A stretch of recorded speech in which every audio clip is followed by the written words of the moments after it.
Shalom, shalom, que le Seigneur vous bénisse abondamment. Vous tous qui êtes connectés avec nous ce soir pour ce moment où nous voulons partager ensemble avec vous la parole de Dieu, une parole extrêmement importante. Comme vous le savez, nous sommes toujours en train de partager la parole, l'étude du livre de Romains, l'épître de Paul aux Romains. Nous avons dit la dernière fois que c'est un livre extrêmement important, extrêmement précieux, avec des doctrines et vraiment la base, le fondement de notre foi, le fondement de la foi chrétienne. Voilà pourquoi, frères et sœurs, nous essayons de partager avec vous en toute convivialité cette parole de Dieu. Non pas que nous en connaissons plus que vous, mais le Seigneur nous dispose à ce que nous puissions partager avec vous. Et prochainement, nous allons faire en sorte que vous aussi, là où vous êtes, vous puissiez directement intervenir et partager avec nous directement en ligne. Partagez vos connaissances, partagez vos commentaires par rapport à la parole de Dieu.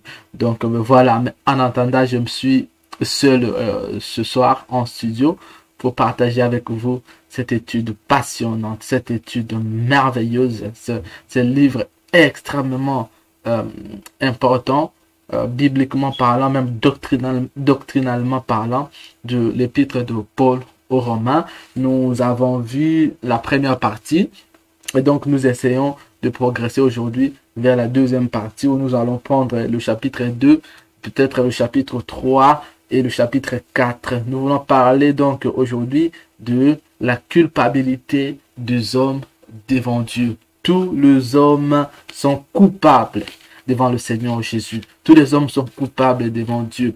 Donc, nous avons parlé précédemment de l'évangile. L'évangile de Jésus-Christ, l'évangile de Christ qui nous montre finalement au chapitre 16 et 17 et 18 deux choses. D'abord, l'évangile nous révèle la justice de Dieu, mais également l'évangile révèle donc la colère de Dieu contre tous ceux qui vont refuser d'obéir à cette justice, tous ceux qui vont décider de ne pas suivre cette justice de Dieu.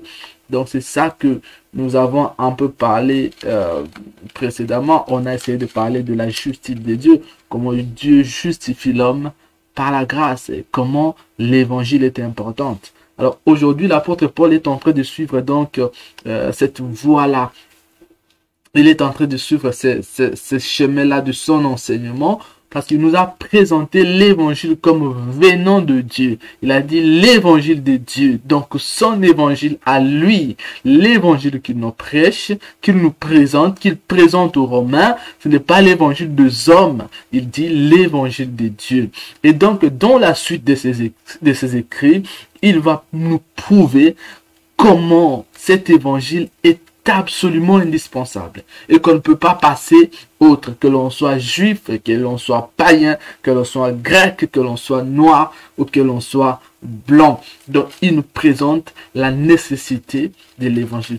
Pourquoi le monde a besoin de l'évangile? Vu que cet évangile-là, la Bible dit qu'elle est là pour le salut de quiconque croit. Mais pourquoi avons-nous absolument besoin de cet évangile-là? C'est ce que nous voulons parler ce soir, sur la culpabilité. Tous les hommes sont coupables devant Dieu à cause du péché.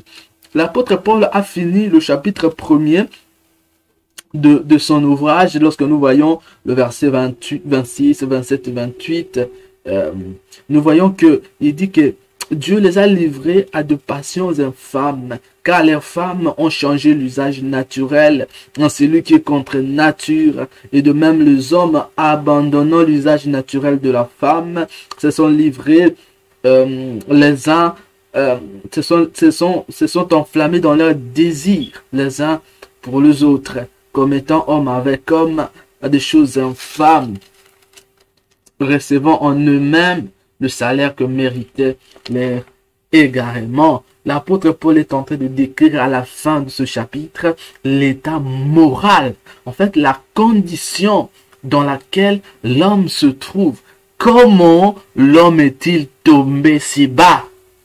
comment le monde est-il tombé si bas. Il nous décrit la condition de l'homme.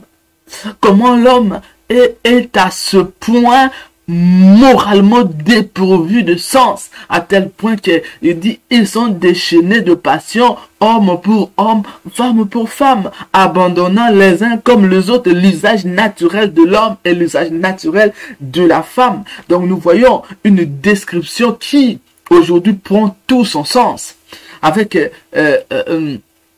aujourd'hui, donc, les promulgations dans tous les États de la loi en faveur de l'homosexualité, il y a même de lobbies extrêmement puissants qui rôdent autour de ça. Et nous devons comprendre, nous, peuple de Dieu, lorsque nous voyons ces choses, qu'il s'agit de mêmes choses que l'apôtre Paul est en train de décrire ici, mais qui détaille ni plus ni moins l'état moral de l'homme, la condition de péché. L'homme est devenu à ce point esclave du péché. Donc cela étant, l'apôtre Paul dit au verset 28 du chapitre 1, ils ne s'en sont pas souciés de connaître Dieu. C'est pour ça que Dieu les a abandonnés.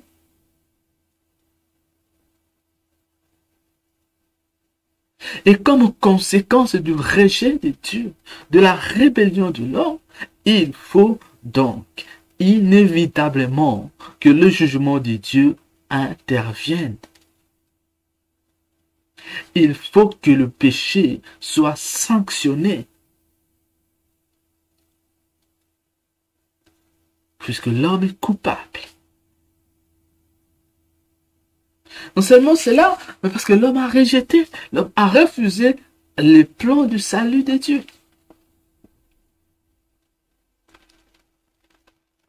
Voilà en quoi cette étude est passionnante. Il ne s'agit pas tout simplement d'un livre, d'un texte qui a été écrit il y a plus de 2000 ans. Ce texte, ce récit est plus que jamais d'actualité. La Bible nous révèle que dans le temps de la fin, la charité va diminuer, le péché va augmenter, l'iniquité va prendre de l'ampleur avant l'avènement du Seigneur Jésus-Christ. C'est ce que nous sommes en train de voir, ce que l'apôtre Paul est en train de décrire, l'emprise, la déchéance de l'homme qui s'est rabaissé jusqu'à ce point-là.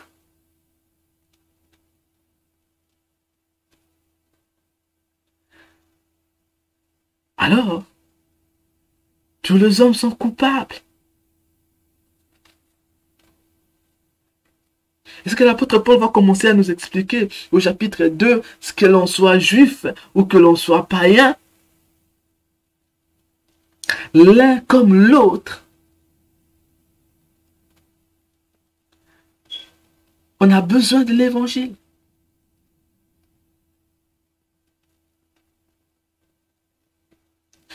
Dans Acte 26, au chapitre 26, 16, 18, voyons quand l'apôtre Paul est envoyé, que ce soit le païen, les juifs doivent être libérés du joug de la loi et les païens doivent être affranchis de le puissant de ténèbres. Donc l'un comme l'autre, ils ont besoin de Dieu, de l'évangile. Tout ça, aux Éphésiens, l'apôtre Paul est en train de nous expliquer que Dieu a uni les deux et n'en a fait qu'un seul peuple, à tel point qu'il n'y a plus de différence.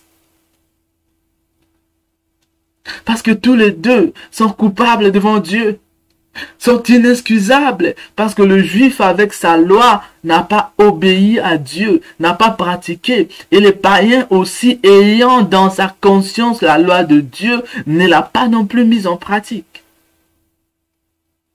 L'homme est inexcusable.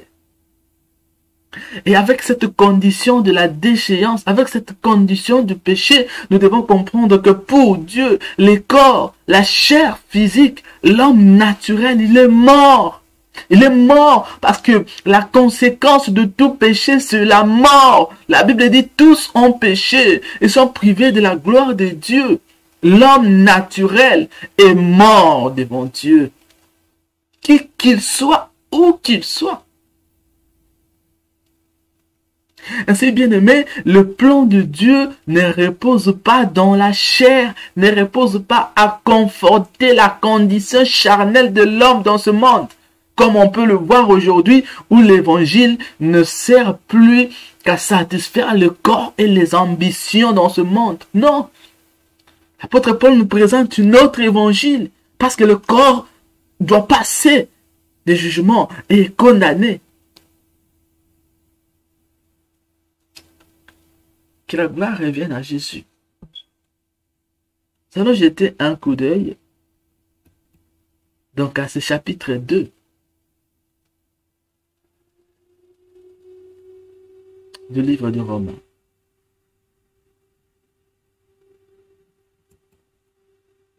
Romains chapitre 2.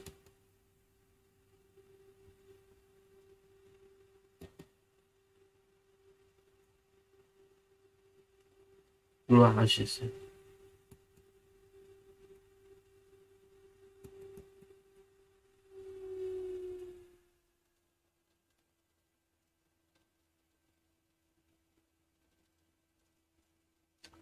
Romains chapitre 2, à partir du verset 3.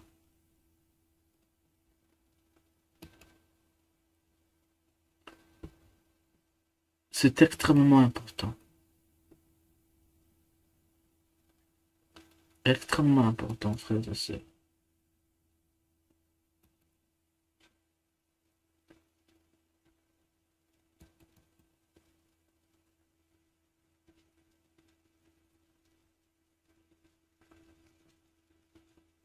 Romains chapitre 2, à partir du verset 3. Voyons ce que nous dit les Écritures. Il dit, et penses-tu, ô homme, qui juge ceux qui commettent de telles choses, et qui le fait, que tu échapperas au jugement de Dieu?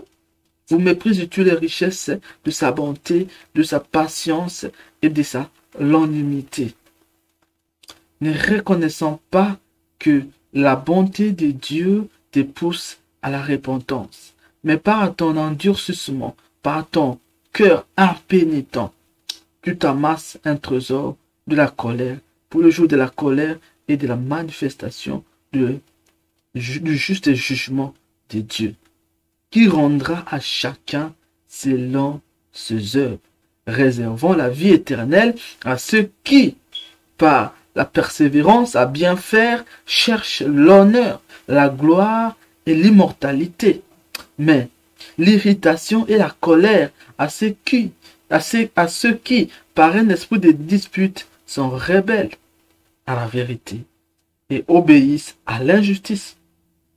Tribulation et angoisse sur toute âme d'homme qui fait le mal, sur le juif premièrement, puis sur le grec.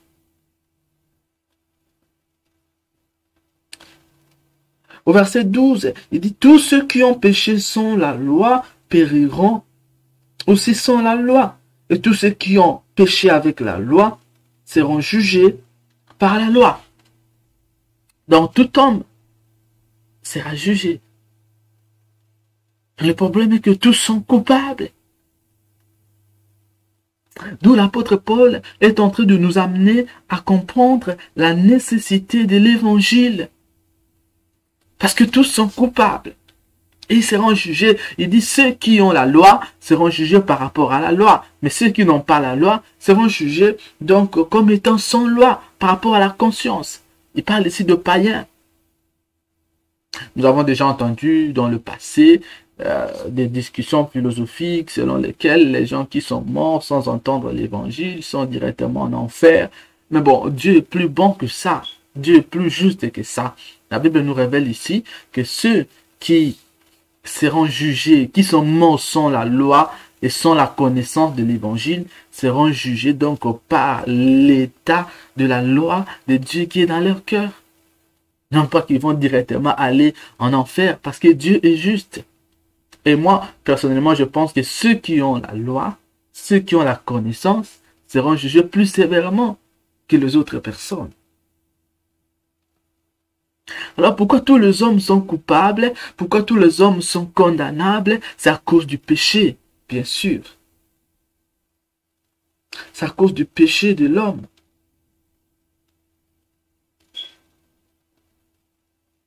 L'homme, ayant connu Dieu, ne l'a pas honoré comme Dieu. Et donc, s'est lancé dans des choses indignes.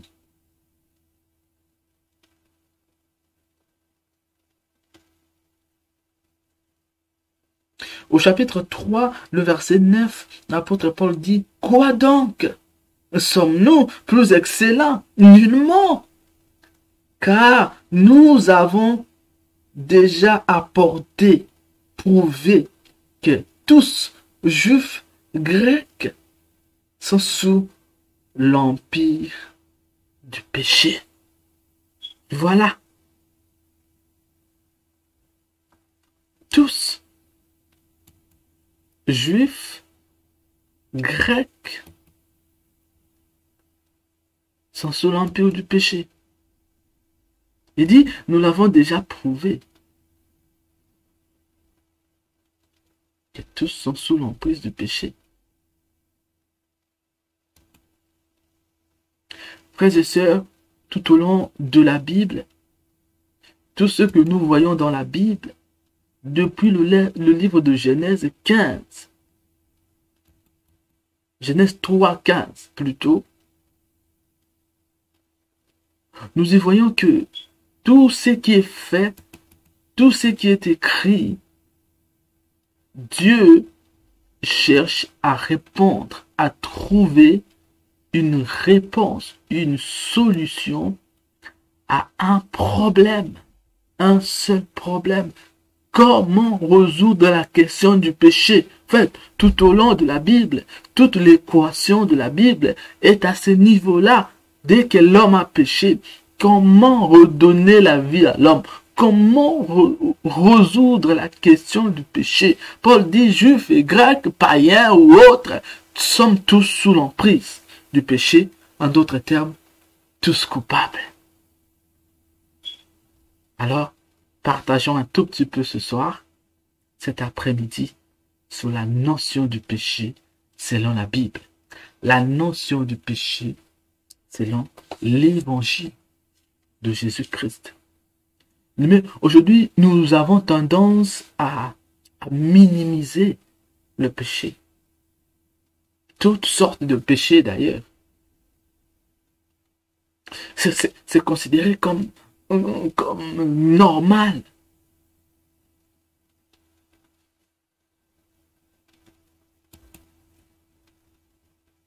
Et même nous, le chrétien, nous banalisons le péché. Mais le Christ est mort sur la croix pour le péché. C'est pas quelque chose de banal, frères et sœurs. C'est que l'apôtre Paul veut absolument que l'on comprenne que la situation est dramatique. Ce n'est pas juste que je fais de commérage contre mon frère ou ma sœur et puis bon, c'est fini, c'est pas si grave que ça. Hein.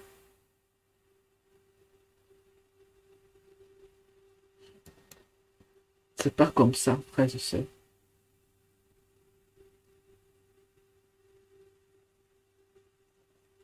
Ce n'est pas comme ça.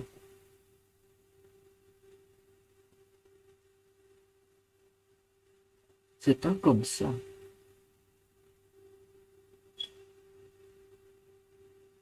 Alors, le mot péché que nous trouvons ici, donc, dans Romains 3, dans Romains 3, 9, c'est le mot grec amarta, qui signifie la violation de la loi.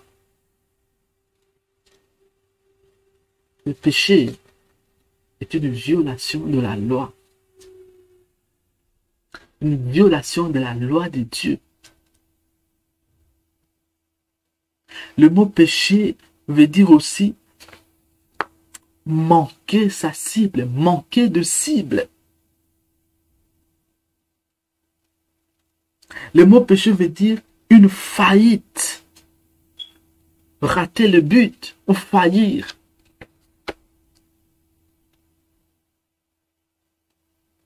Il y a quelque chose sur lequel j'aimerais qu'on puisse comprendre ce soir.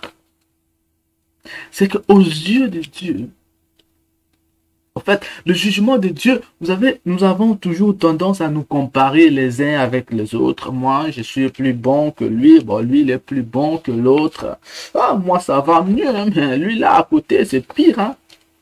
Devant Dieu, il ne s'agit pas de ça. Nous serons tous mesurés à une même mesure qui est le Christ. Et en fait, qu'est-ce que le péché devant Dieu? Quand on dit Armand a manqué sa cible, en fait, ça veut dire quoi? Ou quand on dit faillir, ça veut dire quoi? Une faillite, une déviation. Le même mot signifie même ignorance, une défaite. C'est qu'en fait, tout ce qui n'est pas le fruit, le résultat de la perfection de Christ est un péché. C'est-à-dire qu'aux yeux de Dieu, la faillite est un péché.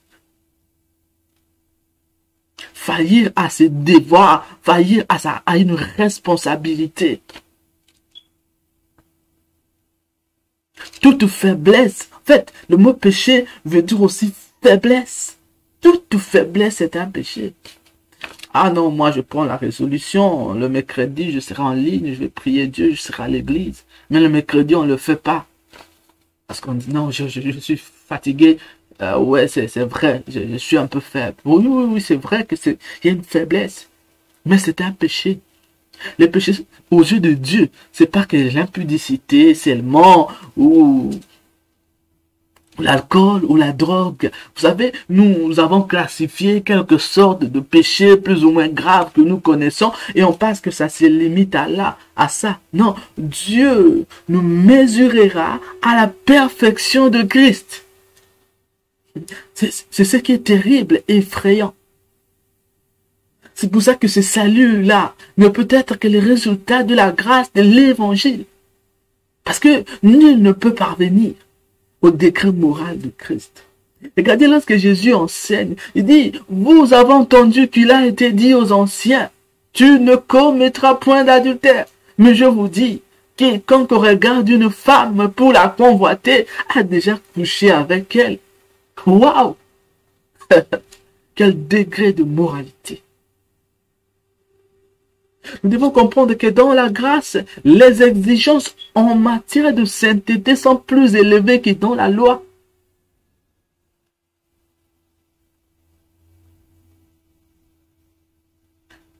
C'est pour ça que tous sont péchés.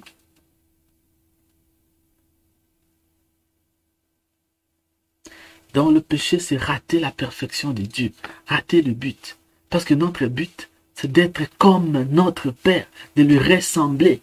La Bible dit que Dieu a créé l'homme à son image et à sa ressemblance. Lorsque nous manquons ce but, lorsque nous manquons à ressembler à Dieu, moralement, spirituellement, psychiquement, je ne sais pas comment, spirituellement, dans tout le domaine, nous péchons.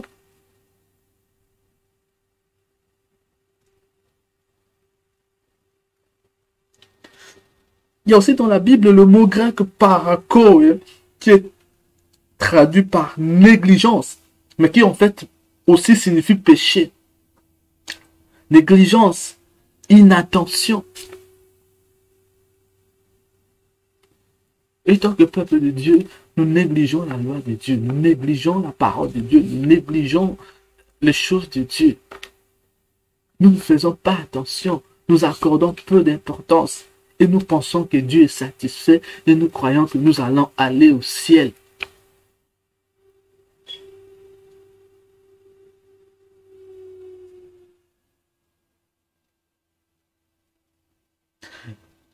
Le mot péché veut dire aussi une défaite. Défaite. Ou une insuffisance. Ah. Mais toute ignorance est un péché. Toute ignorance. L'ignorance est un péché. La Bible dit mon peuple périt parce qu'il manque la connaissance. D'autres termes, parce qu'il est ignorant. À chaque fois que nous échouons, nous péchons.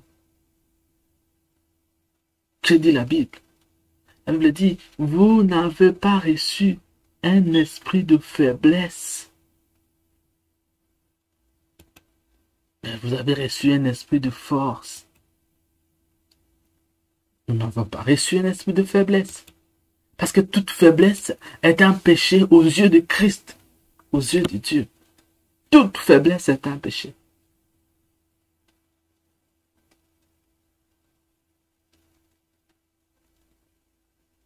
Donc faisons attention. Le Seigneur est venu pour nous donner sa vie gratuitement.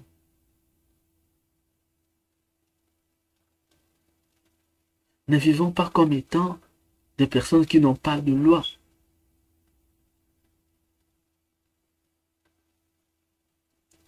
Nous avons le mot grec anomia, le mot anomia, qui est aussi synonyme de péché. Il se traduit dans la Bible par iniquité. La Bible nous montre que dans les livres de Matthieu, Jésus dit au jour du jugement, éloignez-vous de moi, je ne vous ai jamais connu, vous qui commettez l'iniquité. Anomia de anémos, qui signifie quelqu'un qui vit sans loi, être sans loi, sans loi, sans principe, sans loi. Il s'agit donc de la rébellion, de ce monde rebelle qui refuse, qui rejette catégoriquement la loi de Dieu. Eh bien, la Bible dit, contre de tels actes, contre de sortes de choses, le Seigneur Dieu exercera donc son jugement.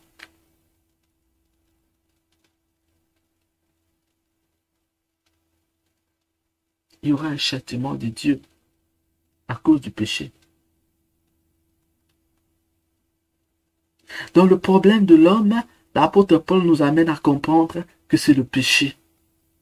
C'est le péché qui nous éloigne de Dieu, c'est le péché qui nous sépare de notre Seigneur Jésus-Christ. Que gloire soit rendue à Dieu, parce que Dieu a trouvé une solution à cette problématique. Dieu a trouvé une solution au péché de l'homme. Frères et sœurs, quelle est la solution de Dieu pour le péché de l'homme? C'est vrai que nous savons qu'il y a l'évangile, il y a la grâce. Mais comment Dieu va-t-il procéder? Comment Dieu va-t-il faire?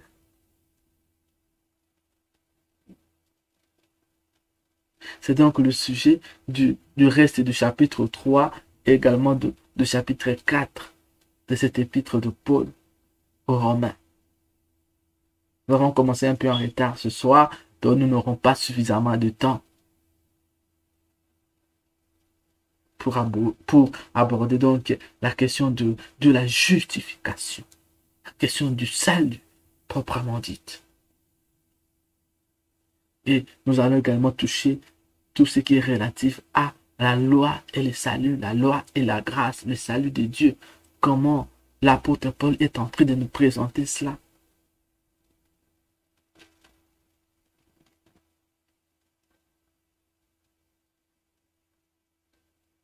Que le Seigneur vous bénisse abondamment pour tout ce qui est avec nous ce soir, pour partager cette parole de l'Écriture. Comme je l'ai dit, prochainement, nous vous inviterons à venir en direct avec nous et à partager avec nous vos expériences et votre connaissance de la parole de Dieu. Gloire soit rendue à Jésus. Donc, puisque l'homme est pécheur, puisque l'homme a failli, puisque le péché a pris l'emprise sur l'homme, Dieu a envoyé l'évangile. C'est pour ça, en fait, le but de l'apôtre Paul, c'est de toujours parler de l'évangile. C'est ça la solution. Il ne s'agit pas ici d'une position fataliste de dire, ben voilà, le monde est déchu, c'est comme ça s'arrête là. Non, il s'agit de dire que Dieu nous propose une solution. Son Fils, Jésus-Christ. Son évangile, l'évangile de Dieu. Christ a donné sa vie pour nous.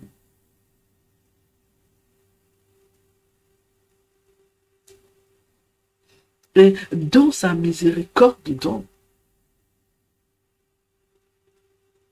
Dieu nous sauve par la grâce. Parce que de nous-mêmes, nous ne sommes pas capables.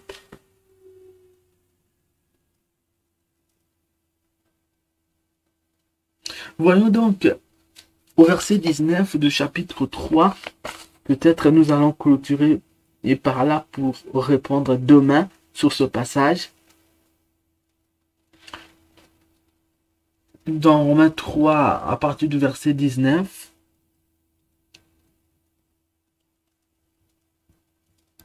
c'est que nous dit l'Écriture.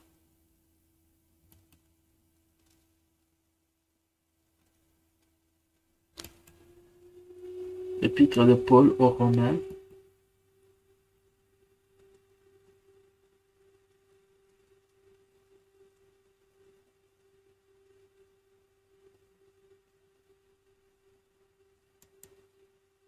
Puisque les Juifs qui ont reçu la loi de Dieu pouvaient, n'est-ce pas, se glorifier par rapport à cela.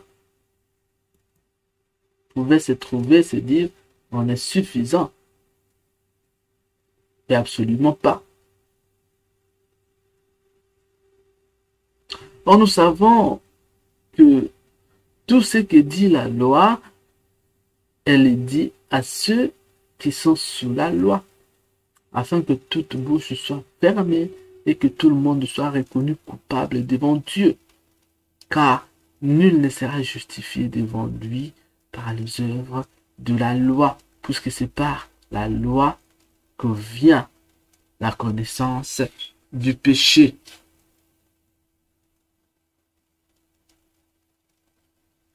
Ainsi, puisque le péché a cloué l'homme, a ramené l'homme dans l'esclavagisme la plus totale, Dieu va décider de justifier l'homme. Mais cette partie, c'est vraiment une partie importante. Je pense, c'est l'un des enseignements clés fondamentaux de la Bible, de ceux qui sont nés de nouveau. Dieu va justifier l'homme. Il va justifier l'homme par la grâce. Dieu va décider de faire une grâce, d'accorder sa grâce à l'humanité. C'est ça que l'apôtre Paul commence à nous expliquer.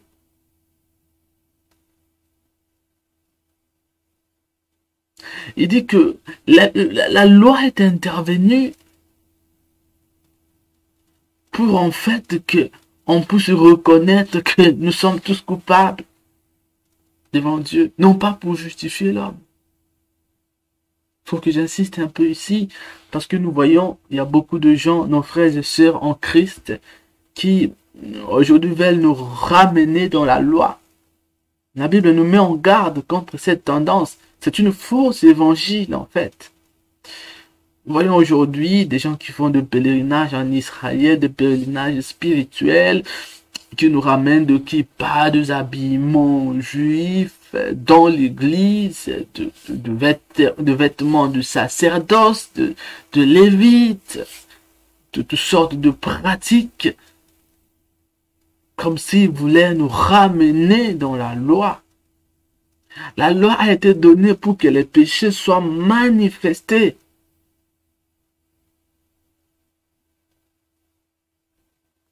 Non pas pour justifier l'homme. Même Abraham, dans Romains 4, que dirons-nous donc qu'Abraham, notre père, a obtenu selon la chair? Si Abraham a été justifié par les œuvres, il a sujet de se glorifier. Mais non devant Dieu, car que dit l'Écriture? Abraham crut à Dieu et cela lui fut imputé à justice. Même Abraham n'est pas déclaré juste par rapport à la loi, par rapport à ses œuvres. La justification ne peut venir de la loi. Alors, il est dangereux de vouloir ramener l'Église aux pratiques de la loi. Pratiques dont la Bible nous montre qu'ils ont déjà pris fin selon les Écritures.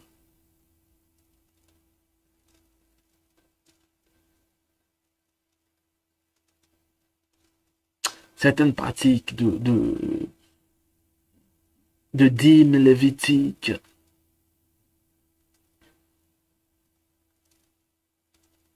nous pouvons comprendre l'intention. Mais lorsque nous parlons de la justification, l'homme n'est pas parfait par rapport à la loi, mais par rapport à la grâce. Je vous donne rendez-vous demain à partir de 18h30. Nous allons passer un peu plus de temps. Nous venons juste de démarrer cette émission, ce programme. Et nous prions le Seigneur, priez pour nous, pour que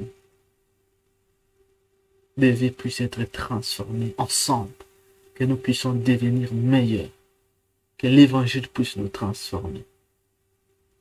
Nous allons continuer sur ce chapitre 3 de Romains, notamment cette question de la justification, la question du rapport entre la loi et la grâce. Que Adonai vous bénisse. D'ici demain, portez-vous bien. Pour la gloire de Jésus-Christ. Shalom.